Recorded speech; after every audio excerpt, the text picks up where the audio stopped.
Swaminarayan BAPS Swaminarayan મંદિરનું જે બાંધકામ છે અને જે નદી તરફની દિવાલ એ સંદર્ભે બે વખત અહીંથી નોટિસ આપવામાં આવી.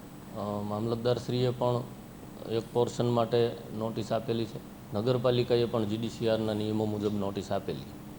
સંસ્થા દ્વારા થોડી રજૂઆતો હતી એટલે એમણે આજે અહીંયા કલેક્ટર સાહેબને એપ્રોચ કરેલો. એમને એક તો માપણી સીટ સંદર્ભે શંકાઓ હતી કે અમે મપાયું હતું એ સાચું હતું, અત્યારે તમે મપાવો છો એમાં થોડો ફેરફાર આવે છે. ડીઆઈએલઆરની માપણી હતી એટલે હવે આપણે એસએલઆરને આજે કહીએ છીએ કે એ મુજબ નવેસરથી એ માપીને અમને કહે. જે દિવાલની વાત છે જીડીસીઆરના નિયમોનું એમણે પાલન કરવાનું રહે, એમની માલિકીની જમીનમાં હશે તો પણ, અને એ સંદર્ભે એમને સમજૂત કર્યા.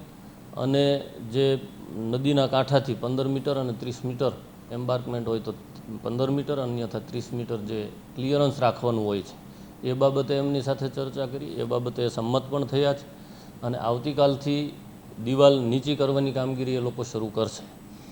મીનવાઇલમાં જે માપણી સીટ આવી જશે અને જો બહાર હશે તો એ મુજબ અંદર પણ આવી જશે. જે મંદિરની એને અગાઉ થયેલું એ એમની હદમાં છે.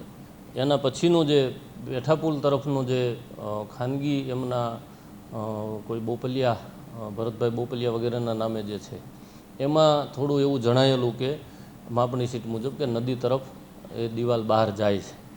એમની દલીલ એવી હતી કે એ માપણી રીવેરીફાઈ થઈ જાય તો વધુ સારું. તો ડીઆઈએલઆરની માપણી ઉપર આપણે એસએલઆરની જોગવાઈ હોય છે. તો એસએલઆર સાહેબ દ્વારા એ પણ અમે 2 કે 3 દિવસમાં એ રીવેરીફાઈ કરાવી લઈશું. તો પણ એમની હદમાં હશે તો પણ જે જીડીસીઆરના નિયમો છે તો એમણે પાલન કરવાનું થાય જ.